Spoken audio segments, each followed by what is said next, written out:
The step over. The step over is probably the most recognized dribbling move in football. You have seen it thousands of times, even if you did not know its name. The player swings one foot around the ball in a circular motion without actually touching it, making the defender think they are going one way, then accelerates in the opposite direction. It is deception at its most basic, and when it is done quickly enough, it is almost impossible to defend. The key to a step over working is speed and commitment. A slow step over fools nobody because the defender has time to read it, but when it is executed at full pace, the defender's body naturally shifts their weight in the wrong direction, and by the time they correct themselves, the attacker is already gone. It is essentially a move that exploits the natural human reaction time. No player in history weaponized the step over more devastatingly than Cristiano Ronaldo during his time at Manchester United. Between 2003 and 2009, he used it so frequently and so effectively that opposition defenders genuinely did not know how to stop it. He would sometimes do 2 or 3 consecutive step overs on the same defender before accelerating away. At his peak, it was essentially unstoppable. The Cruyff turn. The Cruyff turn was invented, or at least made famous, by Johan Cruyff of the Netherlands during the 1974 World Cup. In a match against Sweden, Cruyff shaped up to cross the ball, then dragged it behind his standing leg in the opposite direction, completely wrong-footing the defender and creating space where there appeared to be none. The football world had never seen anything like it. What makes the Cruyff turn so effective is that it uses the defender's anticipation against them. When a player shapes to cross or pass, every defender is trained to press and block. The Cruyff turn exploits that instinct. The moment the defender commits to the press, the ball is already gone in the other direction. The move works best in tight spaces near the byline, where a player appears to have run out of options. The move was so revolutionary that it was named after Cruyff permanently. Decades later, it is still one of the most taught moves in youth football academies worldwide. Lionel Messi, who is not a player short of options when it comes to dribbling, has used the Cruyff turn throughout his career as one of his go-to moves in tight situations. That is the highest possible endorsement for a move invented 50 years ago.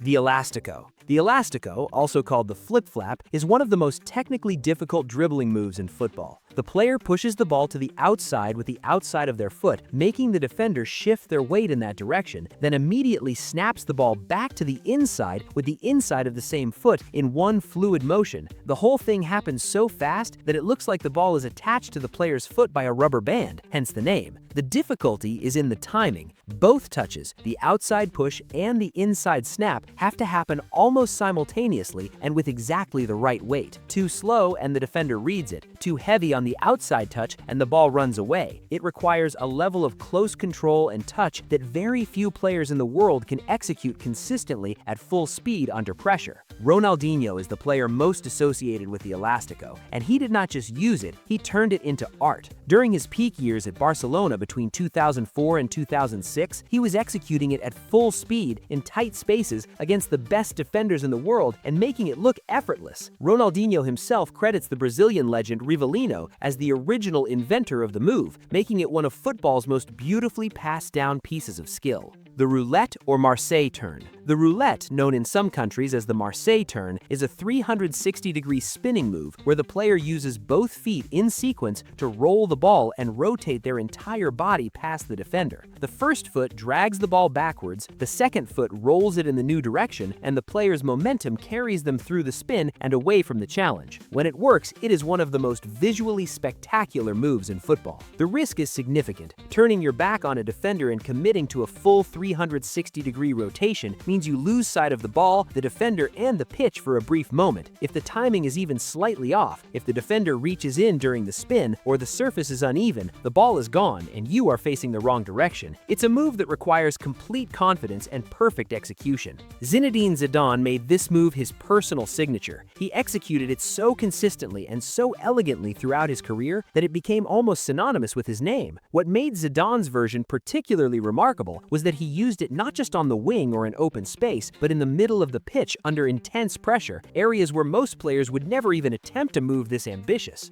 The Rabona is one of those moves that makes people stop whatever they are doing and rewind the clip. It involves crossing your kicking foot behind your standing leg to strike the ball. So if you're right-footed, you wrap your right foot behind your left leg to play a pass or cross with what is effectively your weaker side disguised as your stronger one. It looks physically awkward because it is, which is exactly why it is so effective. The practical use of the Rabona is to create an angle or direction of play that your natural foot cannot produce in that moment without having to take an extra touch to reposition. A right-footed winger cutting inside who needs to play a ball to the left can either take an extra touch, use their weak left foot, or execute a Rabona with their right foot. The Rabona option is the fastest because it requires no repositioning and the most deceptive because the defender doesn't see it coming. Erik Lamela arguably scored the most famous Rabona goal in Premier League history for Tottenham Hotspur against Arsenal on March 14, 2021, a moment so extraordinary that it won the FIFA Puskas Award and the Premier League Goal of the Season. But the player most associated with making the Rabona a genuine tactical weapon rather than a showboating trick is Ricardo Quaresma, who used it so regularly throughout his career that opposition defenders had to account for it as a real threat every time he received the ball.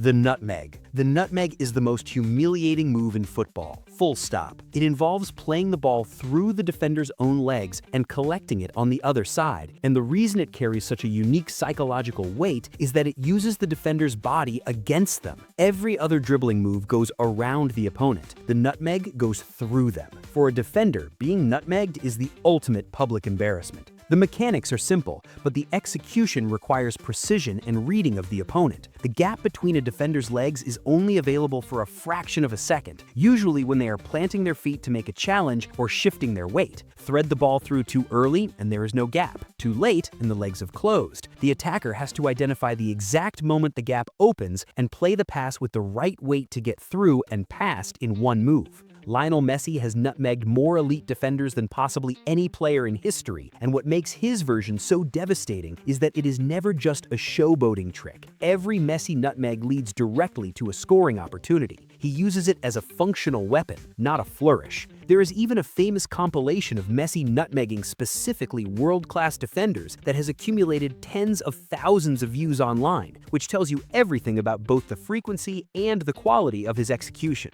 The rainbow flick. The rainbow flick is the most theatrical move in football and the most divisive. The player rolls the ball up the back of their standing leg using their other foot, then flicks it over both their own head and the defender's head in an arc, a rainbow shape, before collecting it on the other side. It is breathtaking when it works, and it almost never works at the highest level, which is precisely why it is so controversial. The problem with the rainbow flick in elite football is the risk-to-reward ratio. The move takes time to set up, requires the defender to be directly behind you, and sends the ball into the air where you have temporarily lost control of it. If the defender anticipates it, and at a professional level they usually do, you have gifted them the ball in a dangerous position while facing the wrong way. Most top-level coaches actively discourage their players from attempting it in competitive matches. Neymar is the player most associated with the rainbow flick in the modern game, and he has pulled it off in actual competitive matches at the highest level, which puts him in a very small category of players. Okocha, the Nigerian midfielder who played for Bolton Wanderers among others, was also famous for executing it in matches during the early 2000s. Both players share a common trait, an absolute fearlessness about attempting the impossible, regardless of the consequences if it goes wrong.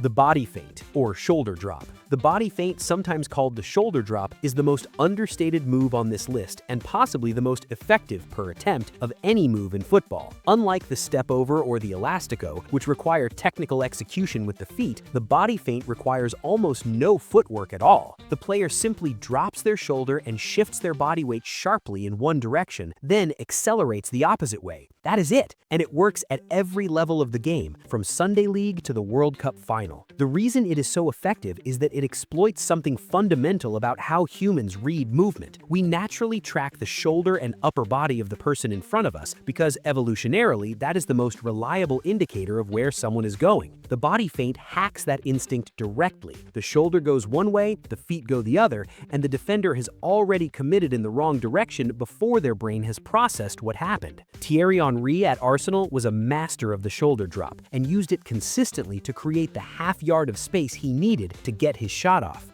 Lionel Messi, who appears on this list more than once for good reason, uses a particularly devastating low center of gravity version where his change of direction is so sharp and so sudden after the feint that even when defenders know it is coming, they still cannot stop it. It's a reminder that sometimes the simplest moves are the hardest to defend.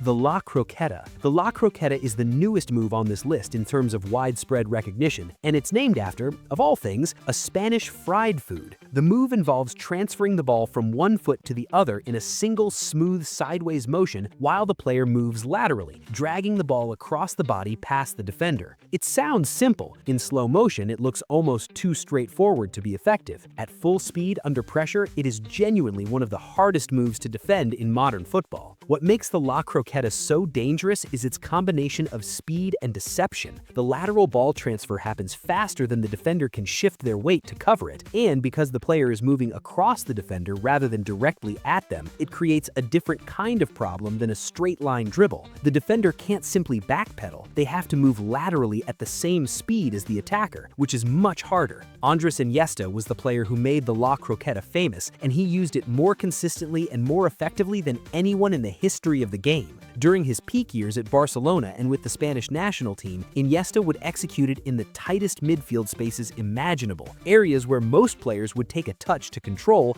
and then pass. He did it in one motion, at full speed, creating time and space that did not appear to exist. It's fitting that the move is named after something Spanish, because no Spanish player used it more beautifully. And that's every famous dribbling move explained. From the raw simplicity of the body feint to the outright theatrics of the rainbow flick, dribbling is one of the most creative and individual aspects of football, a part of the game where personality, courage, and technical ability all come together in a single moment. By the way, if you enjoyed this, I also made a video breaking down every number 10 profile explained, so make sure you check that out.